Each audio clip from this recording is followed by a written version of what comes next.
Je vais introduire cette pensée avec le psaume 109, du verset 22 au verset 25. Alors bénis ta parole et guéris les cœurs et fais du bien aux enfants de Dieu ce matin. Au nom de Jésus, pendant tout ce séminaire, je prie que le Saint-Esprit fasse son travail comme il sait le faire. Au nom de Jésus, nous disons Amen. L'homme peut avoir des blessures du corps. Il y a des blessures, tu peux te blesser en marchant, en tombant. Il arrive des fois aussi qu'il y ait des blessures au niveau de l'esprit de l'homme. Aujourd'hui, nous sommes en train d'analyser les blessures intérieures. Évidemment qu'il y a un moment, on va toucher aussi aux blessures de l'esprit, mais qui va beaucoup s'asseoir un tout petit peu sur les blessures de l'âme. L'âme d'une personne vit, l'âme parle.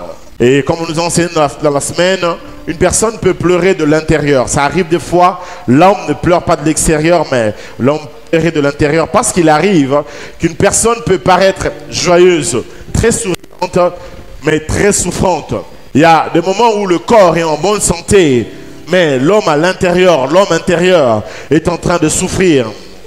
Il y a pas mal de gens qui souffrent sérieusement, intérieurement, mais quand vous les regardez extérieurement, vous les voyez en très bonne santé, en très bonne posture. Et une personne malade peut être malade dans son âme.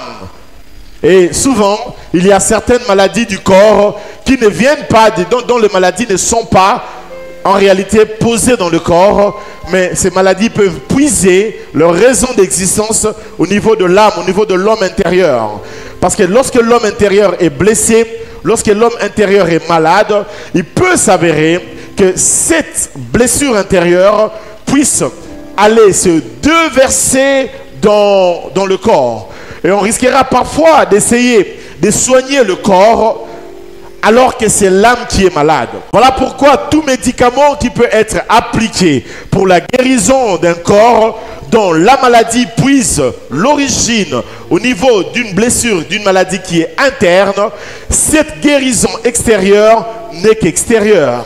Ce n'est qu'un calmant. Ça ne peut pas guérir la personne. Pourquoi? Parce que le problème de la personne, par exemple, qui a un céphalée, vous risquerez de croire que cette personne a tout le temps des maux de tête parce que, alors que la grande réalité, c'est une maladie qui est interne, qui ne fait que s'exprimer d'une manière symptomatique à l'extérieur. Alors, si tu résous ce problème extérieurement, tu n'auras rien résolu. Pourquoi? Parce que cette maladie puise son origine ailleurs.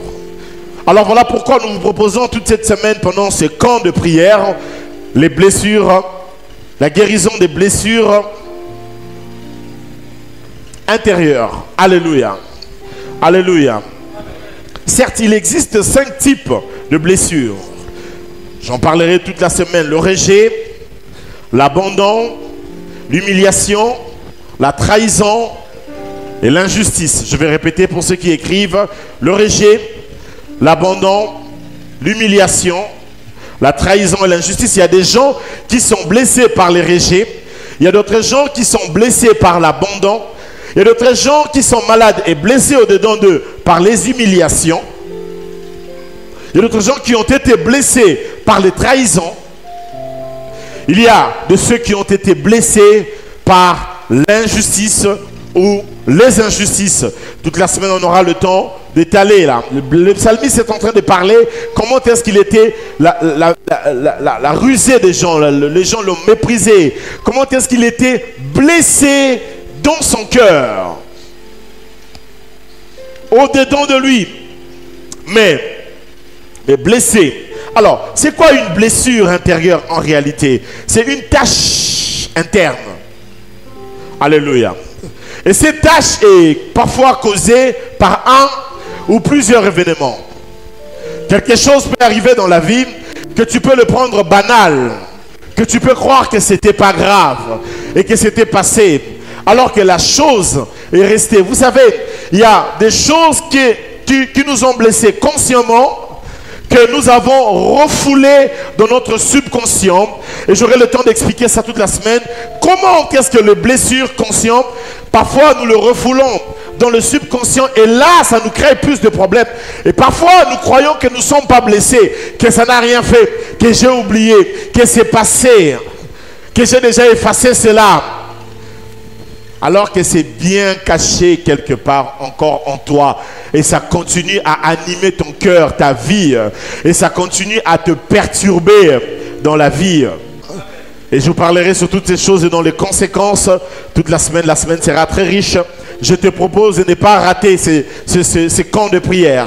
À la fois un enseignement, un temps fort où nous cherchons la face de Dieu pour qu'il puisse nous guérir. Alléluia. Et lorsque cette tâche est mise dans l'âme d'une personne, cette personne peut arriver à ne plus avoir la paix, ne plus être en paix avec elle-même. Il y a des gens qui ne peuvent pas être en paix avec les autres. Lorsqu'il est en relation avec toi, son comportement est désagréable.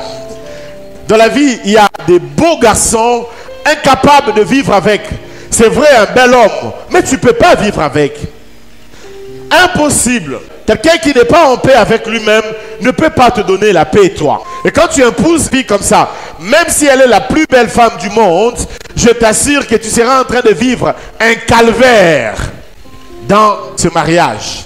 Pourquoi? Parce qu'une personne qui est blessée a toujours tendance à blesser les autres. Là, parfois inconsciemment. Et une personne blessée n'a pas de paix et n'a pas l'amour du prochain, ne sait pas aimer l'autre. Parce que lui-même déjà a un problème pour s'aimer soi-même, a une mauvaise relation avec son être profond. Une personne blessée n'a parfois pas l'estime de soi, ne s'estime pas. Alors, tu peux être là aujourd'hui, tu peux manifester ce genre de caractère, ce genre de comportement. Je puis t'assurer que seul Jésus peut penser ce genre de choses. Tu peux avoir vu un psychologue, un psychiatre. Ce n'est qu'un calmant. Tu peux essayer de comprendre ça intellectuellement ou prendre des programmes du développement personnel. Ça ne guérit pas. La seule chose qui peut guérir l'âme d'une personne, c'est la puissance du Saint-Esprit dans le cœur d'une personne. Même si on prenait un thérapeute, ça ne changera pas jusqu'à ce que le sang de Jésus puisse passer et que tu puisses être libéré de ce genre de choses. La Bible est remplie de plein d'exemples. Le cas typique d'Amon qui a violé sa sœur Tamar. Quand il a violé sa sœur Tamar, qu'est-ce qui va arriver? Son frère, le frère de Tamar, va avoir de l'aversion, de la haine. Il était blessé parce que sa petite sœur a été violée. Et c'est des choses qui arrivent. Et des fois dans la vie, il y a beaucoup de gens dont leurs prières ont du mal à être exaucées parce qu'ils ont des blessures. Nous vivons dans des maisons très conflictuelles. Les relations difficiles entre nous, entre les enfants, les relations difficiles entre les parents entre eux, les relations difficiles entre les parents et les enfants. Il y a beaucoup de familles dont les gens sont blessés. Et il y a très peu de parents qui n'arrivent pas à comprendre que leurs enfants, ils ont grandi dans un contexte de blessures. Il y a beaucoup de gens qui ont grandi dans des maisons où ils ont été blessés toute leur vie dans cette maison-là. Alléluia. Parfois, il n'y a pas un coin qui nous blesse comme les maisons. C'est vrai que quelqu'un peut aussi être blessé à l'église. Voilà pourquoi souvent à l'église, j'ai dit, le maître mot ici à Tyrannus, un seul maître mot, c'est le respect. Respecter les gens. Il n'y a rien que personnellement, je déteste comme le manque de respect. Alors je sais que je vais dire quelque chose, ça va rester un sujet de débat. Même si tu ne sais pas aimer l'autre, du moins, respecte-lui. Jésus nous demande de nous aimer. Mais si pour toi, tu n'arrives pas à aimer tel frère ou telle soeur, non, je ne l'aime pas. Merci. Je te recommande de l'aimer. Mais à partir du moment où tu sens que tu n'arrives pas à l'aimer, du moins, respecte-lui. Même si tu n'aimes pas ta femme, respecte-la. Tu peux quand même la respecter, même si tu dis, je ne sens plus d'amour pour elle. Parfois, on te demande seulement de la respecter. Même si tu n'aimes pas ton mari, tu ne l'aimes plus, respecte-lui. Tu peux respecter tes enfants. Ce n'est pas parce que tu les as mis au monde que tu n'as aucun respect envers eux. Disons que c'est moi le papa dans cette maison. Même si tu es papa, il y a des limites. Il y a des limites. Être papa ne te donne pas le privilège d'être irrespectueux. Même si tu n'aimes pas ce que fait ton père, et même ce qu'il fait, ça t'énerve, mais respecte-lui. Apprenons à nous respecter même au niveau du travail. Parce que d'autres coins où là, les gens sont aussi souvent blessés, c'est au travail. Là, il y a des comportements aussi bizarres, bizarroïdes, comme dirait un ami. Alors, je ne peux pas avancer dans cet enseignement sans vous proposer le premier point qui sera l'identification. Beaucoup de gens n'arrivent pas à s'émerger dans la vie. Pourquoi? Parce qu'ils croient qu'ils n'ont pas de problème alors qu'ils ont des problèmes. Ils croient que c'est nickel, moi je n'ai pas de problème alors qu'il y a des problèmes. Alléluia. Lorsqu'on identifie le problème, on peut résoudre le problème. L'un des grands problèmes avec les guérisons intérieures, c'est d'abord l'identification. Il faut d'abord identifier la chose, connaître la chose. Il s'agit de quoi? Je suis dans quelle case? Je suis dans quelle situation? Afin de vivre maintenant la délivrance du Seigneur. Lorsque le problème est mal diagnostiqué, même quand un médecin te donne une prescription, la prescription va rater. Quelqu'un qui a la typhoïde, si vous lui prescrivez les médicaments pour le corona, je vous assure, la personne continuera à être malade. Voilà pourquoi c'est parfois important d'identifier pour comprendre. Parce qu'il y a parfois dans la vie des gens que Dieu a bénis, mais comme il y a encore des problèmes, des blessures dans l'âme, il est difficile qu'ils accèdent à la bénédiction. Parce que s'ils y accédaient dans cette bénédiction, sans être guéris intérieurement, ils vont très mal gérer cette bénédiction. Un homme qui n'est pas encore guéri intérieurement, vous pouvez lui donner la meilleure femme possible. Cet homme sera le pire des hommes pour cette femme et va changer cet ange de femme en démon. Le mariage parfois change les anges en démons. Un garçon bien qui épouse une femme qui est hyper blessée peut devenir un démon. Parce que tantôt je vous ai dit, les blessures sont des chocs causés par un ou plusieurs événements. Un seul événement dans ta vie peut chambouler toute ta vie, peut te laisser une tache dans l'âme. Un seul événement. Voilà pourquoi la Bible dit, garde ton cœur plus que toute autre chose, car c'est d'elle que viennent les sources de la vie. Parfois tu dis, je prie mais je ne suis pas exaucé, parce que Dieu regarde ton cœur. Là où il voit qu'il y a encore de blessures, Dieu préfère d'abord guérir. Illustration biblique. Anne n'avait pas d'enfant. Mais regardez comment Anne priait. Elle priait comment? Avec amertume. Dieu n'exauce pas là où il n'y a pas la paix. Avant qu'une prière ne soit exaucée, l'exaucement a toujours été précédé par la paix. La paix est toujours un symptôme, un signe que Dieu est en train d'exaucer. Alors écoute-moi, je vais te dire, ne prie pas seulement en attendant d'être exaucé, mais prie pour avoir la paix dans la chose que tu es en train de demander. Parce qu'à partir du moment où tu as la paix, cela voudrait dire que les cieux, le Seigneur a exaucé ton sujet et Dieu t'a donné ce que tu as. Mais quand tu es encore dans un cœur trouble, Dieu ne peut pas agir. Élie était dans l'agitation. Il demandait à Dieu de mourir. Jézabel voulait tuer Élie. Élie fuyait Jézabel, mais il demandait la mort auprès de Dieu. Dieu lui a dit, mais moi je ne suis pas un tueur. La personne qui veut te tuer, c'est Jézabel. Va chez Jézabel. Comme tu veux mourir, va. Comment expliquer à un gars comme ça qui demande la mort à Dieu, mais la personne qui cherche à le tuer, il le fuit. Alléluia. Et Dieu est venu dans des tremblements, dans des vents.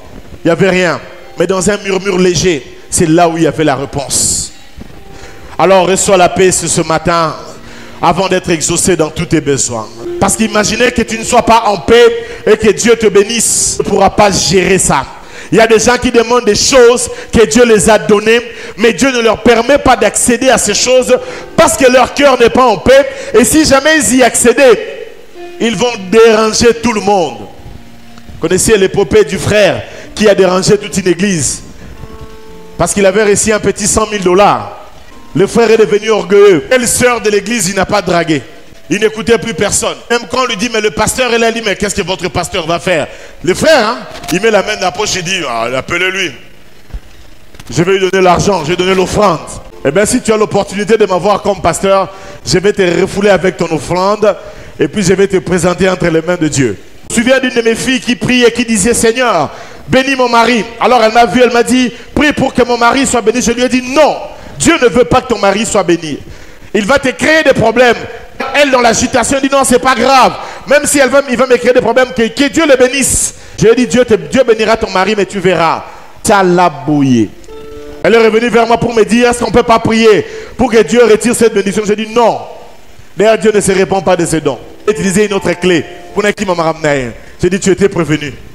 Tu vois la personne qui est à côté de toi. Si cette personne-là a des blessures, si tu donnes des millions, il peut faire plus du mal que du bien. Des fois, nous demandons des choses à Dieu, mais nos cœurs ne sont pas prêts à recevoir ces choses. Si jamais Dieu nous accordait cela, nous serons des pires des hommes. Voilà pourquoi des fois, on dit que Dieu donne au temps convenable. Vous croyez que le temps, ça dépend de Dieu? Souvent, le temps ne dépend pas de Dieu. Le temps dépend de notre manière de nous adapter à la bénédiction que Dieu a prévue pour nous. Les 40 ans dans le désert, ce n'est pas parce que Dieu a voulu qu'ils fassent 40 ans, mais parce que Dieu préparait leur cœur avant d'entrer dans la terre promise. Parce que parfois dans le milieu de la bénédiction, on aura tendance à oublier l'Égypte, on aura tendance à oublier le désert. Et si Anne priait, mais qu'est-ce qu'il va se faire avec Anne? Elle avait l'amertume. Lorsque le sacrificateur l'a vu, le sacrificateur lui a dit, va en paix, lisez bien la Bible. Elle est allée, elle s'est lavé le visage, elle a repris à manger, elle a eu l'enfant. Parce que Dieu donne quand tu n'es pas dans l'amertume, quand tu es dans la paix. Mets ta main dans le cœur, dis avec moi, Seigneur Jésus, aide mon cœur à ne pas être aigre, à ne pas être jaloux, à ne pas être dans l'amertume. Mon cœur, je te bénis au nom de Jésus. On peut dire Amen. Et donc le premier point, je vous propose les chocs émotionnels. Identifiez ces chocs. Des fois, on croit qu'on n'a pas de chocs. On peut parfois négliger les réalités de notre enfance. Des fois, l'enfance d'une personne peut le suivre comme un boulet. L'enfance. Les choses qui se sont faites quand tu étais enfant. Que tu as jeté dans les oubliettes, dans les poubelles de la vie, que tu as cru te débarrasser de cela, ça peut te suivre toute ta vie. Et ça peut peut-être marquer dans ton âme une tache, dans ton cœur, quelque chose, alors que tu étais très enfant. Alléluia. Ça peut remonter du partir du moment où tu étais fœtus. C'est prouvé scientifiquement qu'un enfant ressent les émotions même que sa mère a lorsqu'elle est enceinte. Il y a de ces enfants qui ont commencé à avoir des chocs émotionnels dans le ventre de leur maman. Un monsieur qui insultait sa maman, qui rendait sa maman tout le temps triste. Ta femme est enceinte, tu passes tout ton temps à l'insulter, à la dénigrer. Tu ne réalises pas l'impact de ces choses dans le ventre, dans la semence qu'il y a. Alléluia. Elle est déjà enceinte. C'est pas facile. Sinon un jour, si frère tu veux, essaie un peu d'être enceinte pour comprendre combien c'est délicat. J'aimerais un peu te voir frère enceinte, comment tu serais en train de marcher. Ça serait comment? Alléluia. La grossesse c'est un moment de miracle, vous savez. Parce que parfois c'est entre la maman et l'enfant. Et toi ta femme est déjà enceinte, elle est stressée. Qu'est-ce que toi tu fais? C'est en ce moment-là que tu reviens ivre et tu la tapes et tu l'insultes. Et parfois tu l'exiges de te mettre au monde un garçon. C'est comme si ça dépendait vraiment d'elle, si elle devait mettre un garçon ou une fille. Alors je vais dire mieux. Si les parents de ta femme n'avaient pas mis cette fille-là au monde, tu te serais marié à qui alors toi? Non, parfois je suis estomaqué d'être en train d'arbitrer une situation dans un foyer où l'homme se plaint que sa femme ne met au monde que des filles. Vous voulez qu'elle fasse comment? Et je vais te choquer en t'apprenant que l'homme participe au sexe de l'enfant. Il n'y a pas que la femme qui est responsable. Tu es co-responsable. Alléluia. Donnez-moi un amen. Alléluia. Donc il y a des enfants qui vont naître déjà avec ce choc. Une maman triste unique à la grossesse d'enfant. Et l'enfant naît avec ces chocs et ça peut être toi. Toi tu es cet enfant qu'on avait engrossé. Ça fait tant de bruit. Parce que la personne qui t'avait engrossé, c'était une personne de la famille. Ou alors c'était un voisin, ou alors c'était un de vos locataires. Et donc ça a créé un tumulte. Et cet enfant est né avec ces bruits. L'enfant entend les émotions. Beaucoup de gens n'arrivent pas à comprendre pourquoi leur vie Il y a certains domaines, c'est hyper instable. Il y a de ces filles qui sont simplement waouh, chouettes, belles. Mais tu ne peux pas vivre avec elles. Il y a de ces garçons qui sont simplement géniaux. Mais c'est impossible. Et ça, tu ne sais pas parce que toi, tu crois que tu es né dans un havre de paix. Et à partir du moment où tu nais d'un contexte tumultueux, parfois tu ne sais pas pourquoi certains comportements que tu as aujourd'hui. Parce que tu crois qu'à ta naissance, ton père et ta mère jusqu'à aujourd'hui te font asseoir pour t'expliquer comment ça s'est fait. C'était bien. On t'avait désiré. On avait voulu que tu viennes. Eh bien, tu rêves. Parce que tu ne sais pas que dans beaucoup de couples, il y a des enfants qui sont parfois sujets à des combats, des problèmes. Quand une femme tombe enceinte, il y a de ces hommes qui ne veulent pas que sa femme mette au monde. Et cette grossesse-là, c'était toi. Beaucoup de gens ignorent la réalité de leur naissance. Le contexte émotionnel de leur naissance. Et parfois, c'est ça qui va te suivre comme un boulet toute ta vie. Et tu ne comprends pas. Il y a des choses que tu n'arrives pas à maîtriser. Tu es très colérique. Parfois, tu es très ivre. Parfois, tu es fluctuant dans les émotions. Tu passes de joie à colère, à très colérique. Et parfois, tu ne te comprends pas. Tu dis, pourquoi je suis comme ça? Tu es difficile avec les autres. Tu es difficile envers toi-même. Tu es simplement compliqué. Alors, je me connais une femme qui me disait, je ne connais pas mon mari après 20 ans de mariage. Je ne sais pas s'il veut quelque chose ou s'il ne veut pas quelque chose. Alors, toi, tu te frappes la poitrine en disant que non, ça compliqué, hein? Ça très compliqué. J'ai une question à te poser. Yo, au botamandenge nini. Tozongane bandeli. Je peux vous dire quelque chose. Premier point, dans le choc émotionnel, un enfant qui est rejeté par ses parents. Les parents lui mettent au monde, mais son père lui rejette. Son père ne veut pas de lui. Sa mère lui rejette. Un enfant qui naît dans ce genre de contexte, généralement, est blessé. Parce que son père ne l'a pas aimé. Son père l'a rejeté. L'enfant a tendance à venir. Mais quand l'enfant vient, c'est sa maman qui la rejette. Ou même ses deux parents rejettent l'enfant. Ne voulons pas de cet enfant. Parce que l'enfant est né peut-être avec une malformation. Parce que peut-être l'enfant leur fait penser à des souvenirs difficiles. Alléluia. Lorsqu'un enfant naît de cette manière et que l'enfant sent qu'il est rejeté, ou parce qu'il a une malformation au milieu de ces autres enfants que vous avez eus, on sent que ce n'est pas que vous aimez les autres, mais vous ne l'aimez pas lui, parce que lui. Ou alors, ces gens de parents qui aiment les enfants par profit, parce que tel a tel rang social. J'ai mis au monde 10 enfants, mais celui-là, il a plus de moyens. Et les autres enfants se sentent rejetés. Et même parfois, les petits-fils se sentent aussi rejetés. Et comme on aime plus leur maman ou leur papa qui a plus d'argent, on a aussi tendance à aimer les enfants de tel parce qu'il a l'argent. Et les enfants de l'enfant qui n'a pas d'argent, ils sont rejetés. Et on ne leur donne pas de joyeux anniversaires. Les familles sont remplies de réalités.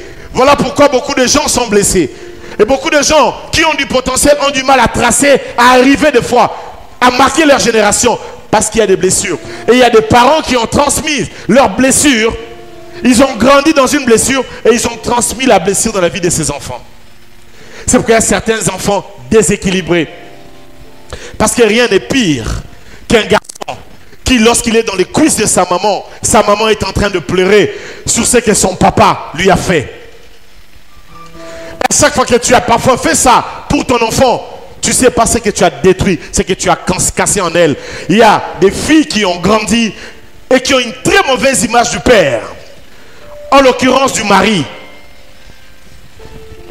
Et quand tu épouses une personne comme ça, un garçon comme une fille, c'est le divorce que tu as épousé. Ah, je t'assure. Des fois, quand nous célébrons le mariage, nous sommes en train de célébrer le divorce. Vérifiez bien avant de faire les choses. Un enfant rejeté par ses parents, ce n'est pas bien. Et même dans le ministère, ça se sent. Et ça, j'aimerais interpeller tous les hommes de Dieu. Engendrer des enfants dans l'amour. Un pasteur qui est sorti d'un ministère, là où il n'a pas été aimé par son père, il va le reproduire à son tour aux enfants qu'il aura à engendrer. Et je vous l'assure. Des fois, je rencontre des pasteurs, mais tu sens qu'il n'a pas le cœur pour les fidèles. Et moins encore pour ses propres enfants qu'il forme. Et pour la simple bonne raison, lui, son père spirituel ne l'avait pas aimé. Il ne s'est pas senti aimé par son père spirituel. Donc c'était une école difficile. Le gars était compliqué. Le gars était tout le temps compliqué, agressif envers lui. Et quand lui est allé faire son ministère, il est en train de reproduire les mêmes choses. Et une personne pareille, pour être bien avec l'autre pasteur, c'est très difficile. Pour même qu'il puisse te donner une opportunité dans la vie, il ne va pas le faire. Parce que lui a souffert. Il est arrivé là au prix des labeurs, de sueur, du sang. Pourquoi il te serait favorable et gratuitement? Alors qu'il peut des fois donner simplement ouverture à quelqu'un. Et le Congo n'est pas rejoité. Mais comme lui ne peut pas prendre, il veut aussi t'empêcher toi de prendre ça. Parce qu'il n'a pas un cœur. Parce qu'il était engendré dans un contexte très difficile. Il y a beaucoup de pasteurs qui sont des gens qui sont blessés dans le cœur. Et ça, c'est très dangereux. Alléluia. Je vais prendre 2 points rapidement et puis je vais finir en 5 minutes. Alléluia. Lorsque tu perds quelqu'un de cher, le décès de notre cher, parfois on croit s'en remettre, on ne s'en remet pas toujours. Il y a des blessures qui restent. Voilà pourquoi j'ai toujours conseillé à quelqu'un, quand dans la vie il t'arrive de perdre un parent, ton père ou comme ta mère, ton frère ou ta soeur, pleure. Que personne ne te dise ne pleure pas. Si tu n'as pas pleuré, tu pleureras toute ta vie. Moi, quand j'ai perdu mon père, j'ai pleuré. J'ai pleuré tout l'avion. J'ai pleuré dans les aéroports, en train de faire des échanges d'avions. J'ai pleuré dans l'avion, j'avais les lunettes noires. Et les gens qui étaient à mes côtés, ils ne savaient pas qu'ils étaient en train de pleurer. Mais j'ai pleuré. J'ai pleuré quand je suis arrivé à l'aéroport de Njili. J'ai pleuré quand je suis resté seul à la maison. J'ai tellement pleuré en sorte que j'ai appelé pasteur J.C. J'ai dit, comme le campus de Bandal est fait, envoie-moi un frère de Bandal qui vienne rester avec moi. Je vous assure, je crois que j'ai fait mon deuil, j'ai pleuré. Si tu n'as pas pleuré, tu pleureras. Alléluia. Alors là, tu pleureras toute ta vie de ne pas avoir pleuré quand il fallait pleurer. Est-ce que je peux dire quelque chose et m'arrêter? Bien-aimé dans le Seigneur, le décès de notre chair, la perte d'un enfant, tu perds quelqu'un de cher, ça peut te rester. Il y a des gens qui ne se sont plus reconstruits depuis qu'ils ont perdu quelqu'un de cher dans leur vie. Ils se sont plus reconstruits. Atika Natache, même quand il t'épouse, il a toujours tendance à penser à prendre la photo de la personne qui est partie et de regarder. Vous êtes comme ça sur Facebook, tu vas voir, il va prendre la photo de quelqu'un qui est déjà mort. C'est même pas le jour où il était mort. Vous vous réveillez un matin comme ça, il commence encore à pleurer sur Facebook. Oh, mon père, tu es parti au Boni Boé. Alléluia. Il y a des gens qui sont des orphelins de père et de mère. Ils sont nés comme ça, ils n'ont pas trouvé leurs parents dans la vie. Il naît comme ça, sa mère, et puis quelques semaines après, son père meurt. Alléluia. Arrête ces histoires. Si tu es blessé de la mort de ton père, tu crois que ton père était éternel? Il n'est pas éternel. Il allait mourir. Je vous informe, vous tous. Vous tous qui n'avez pas encore perdu vos parents, ils ne sont pas éternels. Même vous-même, vous n'êtes pas éternel. Alors quand c'est le deuil, pleurait. Et quand le deuil est fini, relève-toi. Continue la vie. C'est la vie. Tu épouses quelqu'un qui ne s'est pas reconstruit d'un deuil. Tu ne réalises pas combien cette personne peut être désagréable. Il ose toucher la photo de son père qu'il avait mis au salon. Ah! Photo va s'y magater. Photo n'y va s'y parater. Tu perds un être cher, reconstruis-toi. C'est dur. Pleure pendant le deuil, mais après le deuil. Parfois tu ne sais pas Que cette tâche de la personne que tu avais perdue dans la vie est restée dans ton cœur. C'est resté dans ton âme. Tu sais pas. Tu sais pas. Parfois tu le prends à la légère. Un homme perd sa femme. Sa femme laisse avec des enfants. Maintenant il veut se remarier. Quand il se remarie, il trouve une autre femme. L'autre femme qui vient, il exige cette femme-là d'être comme sa femme qui était morte. Mais non! Tu as épousé une nouvelle personne. C'est une nouvelle histoire qui commence. Non, ça tu ne peux pas faire ça. Janine ne faisait pas ça comme ça. Elle n'arrangeait pas les chaises comme ça. Elle ne nettoyait pas les assiettes comme ça. Non, mais quand Janine était là, mais tu sais que non, mais non. Mais elle ne mettait pas du piment comme ça. Oh, c'est pas Janine. C'est Lola. Deux personnes différentes.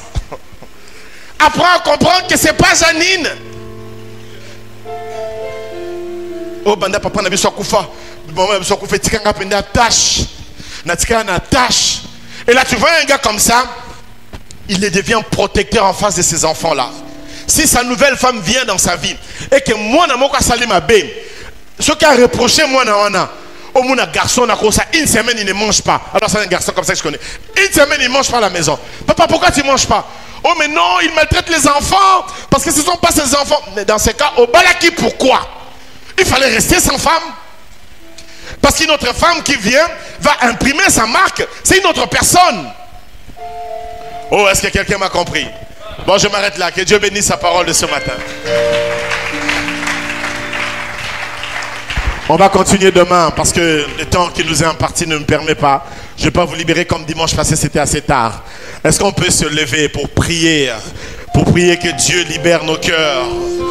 On va prier toute cette semaine pour nos cœurs. Levez-vous, je vais